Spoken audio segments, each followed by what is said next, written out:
From translation, TLB, the Living Bible. This 29th day of the year. Today we are reading passages Exodus 33 to 35. Exodus chapter 33, verses 1 to 23. Then the Lord said to Moses, "Leave this place and lead the people on toward the land I promised to Abraham, Isaac, and Jacob. I will send an angel before you to guard you along the way and drive out the Canaanites, Amorites, Hittites, Perizzites, Hivites, and Jebusites. But I will not go with you myself, for you are stubborn and rebellious and would turn from me and worship your idols. So when I drive out these nations before you, don't expect me to go with you. If I did, I might destroy you in the journey, for you are such a stubborn people." When the people heard these harsh words, they were sorry and didn't even wear their jewelry anymore. For the Lord had said to Moses, "Tell the people of Israel, you are a stubborn, rebellious people. If I were to go with you even for a moment, I might destroy you. Now take off your jewelry so I can see what I should do with you." So the people stripped off their jewelry at Mount Sinai. Moses used to take the tent of meeting and pitch it at a distance from the camp. It was called the tent of meeting, and anyone who wanted to consult the Lord would go to the tent of meeting, which was outside the camp. And whenever Moses went out to the tent of meeting, all the people would get up and stand at the entrances of their own tents and watch Moses until he had entered the tent. Inside the tent, the Lord would speak to Moses face to face, as a man speaks to his friend. Afterward, Moses would return to the camp, but his young assistant Joshua son of Nun would stay inside the tent. And all the people would stand and watch at the entrances of their tents as Moses went into the tent to talk with the Lord. As the Lord spoke to Moses face to face in the tent, the Lord would say, "I am the Lord, and I am the Lord." And Moses would worship him there. One day Moses said to the Lord, "You have been telling me, lead these people, but you haven't told me whom you will send with me. You have told me, I know you by name, and I look favorably on you. But if you look on me with such favor, let me know your ways so I may understand you more fully. Then I will continue to be your favor in my eyes. And remember that this nation is your own people." The Lord replied, "My presence will go with you, and I will give you rest." Then Moses said, "If you don't personally go with us, don't make us leave this place. How will anyone know that you look on me with favor if you don't go with us? For your presence among us sets your people and me apart from all other people on the earth." The Lord replied, "I will do exactly what you have asked, for I look on you with favor, and I know you by name." Moses responded, "Then show me your glorious presence." And the Lord replied, "I will make all my goodness pass before you, and I will call out my name, Yahweh, before you. For I will show mercy to anyone I choose, and I will show compassion to anyone I choose. But you may not look directly at my face, for no one may see me and live." The Lord continued, "Look, I will place you in a cleft in the rock, and when my glory passes by, I will cover you with my hand until I have passed by. Then I will remove my hand, and you will see my back but not my face." Exodus chapter 34, verses 1 to 35. The Lord instructed Moses, "Chisel out 2 stone tablets like the first ones, and I will write on them the same words that were on the tablets you broke. Be ready in the morning, and come up Mount Sinai to stand before me there on the top.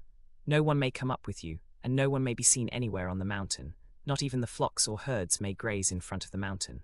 So Moses chiseled out 2 stone tablets like the first ones, and early in the morning he climbed Mount Sinai as the Lord had commanded him, taking the 2 stone tablets with him. Then the Lord came down in a cloud and stood there with Moses, and proclaimed his name, Yahweh. The Lord passed in front of Moses, calling out, "Yahweh, the Lord, the God of compassion and mercy. I am slow to anger and filled with unfailing love and faithfulness. I lavish unfailing love to 1,000 generations, but I do not excuse the guilty. I lay the sins of the parents upon their children and grandchildren. The entire family is affected, even children in the 3rd and 4th generations." Moses immediately fell to the ground and worshipped. He said, "Lord, if you are pleased with me, let me know your ways so I may understand you more fully. Then let me find favor with you, and remember that this nation is your own people." The Lord replied, "I am making a covenant with you. I will do wonders in the land of Egypt that have never been seen before. And all the people will see what I have done and will worship me because of my wonders. I will be hard on the people of Canaan and will drive them out of their land. Be careful to do exactly what I command you. Do not make any treaties with the people of the land where you are going, or they will be a snare to you. Destroy their altars, smash their sacred pillars, and cut down their Asherah poles. Do not worship any other god, for the Lord, whose name is jealous, is a jealous God. You must not make a treaty with the people of this land, or they will invite you to worship their gods, and you will eat their sacrifices and worship them. Then you will become a snare to them, for you will worship their gods, and they will lead you into trouble. Instead, you must destroy their altars, smash their sacred pillars, and cut down their Asherah poles. You must not make cast idols. Celebrate the festival of unleavened bread. For 7 days in early spring, eat bread made without yeast, as I commanded you. Remember, this is when you came out of Egypt in a great hurry. The first offspring of every womb belongs to me, including all the firstborn males of your livestock. You must redeem your firstborn donkeys with a sheep, but if you don't redeem them, break the donkey's neck. You must redeem all your firstborn sons. No one is to appear before me empty-handed. You must celebrate the festival of harvest with the first of your grain that you harvest each year, and celebrate the festival of the final harvest at the end of the year. 3 times during each year, all the men must appear before the sovereign Lord, the God of Israel. I will drive out the nations living in the land ahead of you and expand your territory, so no one will covet your land when you appear 3 times before the Lord your God. You must not offer the blood of my sacrificial offerings with any baked containing yeast. The sacrificial feast must not be left until the next morning. As you harvest your grain, bring the very first of your crops to the house of the Lord your God. The Lord said to Moses, "Write down all these instructions, for in accordance with these instructions I have made a special covenant with you and with Israel." Moses remained there with the Lord for 40 days and 40 nights, and he ate no food and drank no water. And the Lord wrote the terms of the covenant, the 10 commandments, on the stone tablets. When Moses came down Mount Sinai carrying the 2 stone tablets inscribed with the terms of the covenant, he wasn't aware that his face had become radiant because he had spoken with the Lord.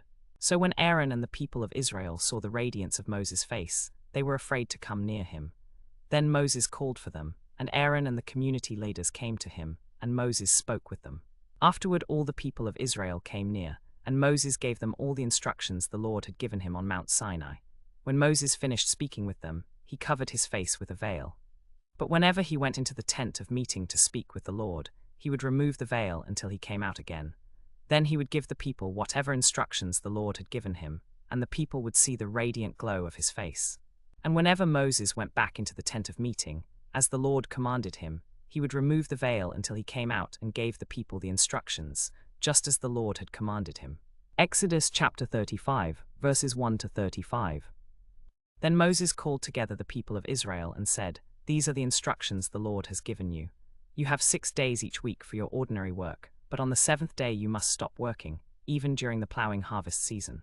You must not build a fire anywhere in your homes on the Sabbath day." Then Moses said to the whole community of Israel, "This is what the Lord has commanded. Take from among you a sacred offering to the Lord. Let those whose hearts are willing bring it as their offering to the Lord: gold, silver, and bronze, blue, purple, and scarlet thread, fine linen and goat hair for their tents, tanned ram skins and fine goatskin leather, acacia wood, olive oil for the lamps, spices for the anointing oil and for the fragrant incense, onyx stones and other gemstones to be set in the ephod and the priest's breastpiece.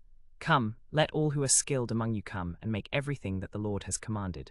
The tabernacle, its coverings, clasps, frames, crossbars, posts, and bases, the Ark of the Covenant with its poles, the place of atonement, and the special curtain that shields it, the table and its poles, all the utensils for the table, the special bread of the presence, the lampstand with its lamps, the lampstand's accessories, and the olive oil for the lamps, the incense altar with its poles, the special anointing oil, the fragrant incense, and the special curtain for the entrance to the tabernacle, the altar of burnt offering with its bronze grating, its poles, and all its utensils, the bronze basin with its stand, the curtains for the courtyard walls and their posts, and the bases for the posts, the special curtain for the entrance to the courtyard, the tent pegs for the tabernacle and for the courtyard walls, the cords and all the equipment for the various kinds of service, the specially woven garments for ministering in the holy place, the sacred garments for the priest Aaron, and the garments for his sons to wear as they minister as priests. Then the whole community of Israel left Moses' presence. Everyone who wished to make a special contribution came with a freewill offering to the Lord. They brought it to Moses, and he accepted their gifts. In addition, all who owned materials such as gold, silver, or bronze brought them as a sacred offering to the Lord. And every man who had acacia wood brought it for use in the work on the tabernacle.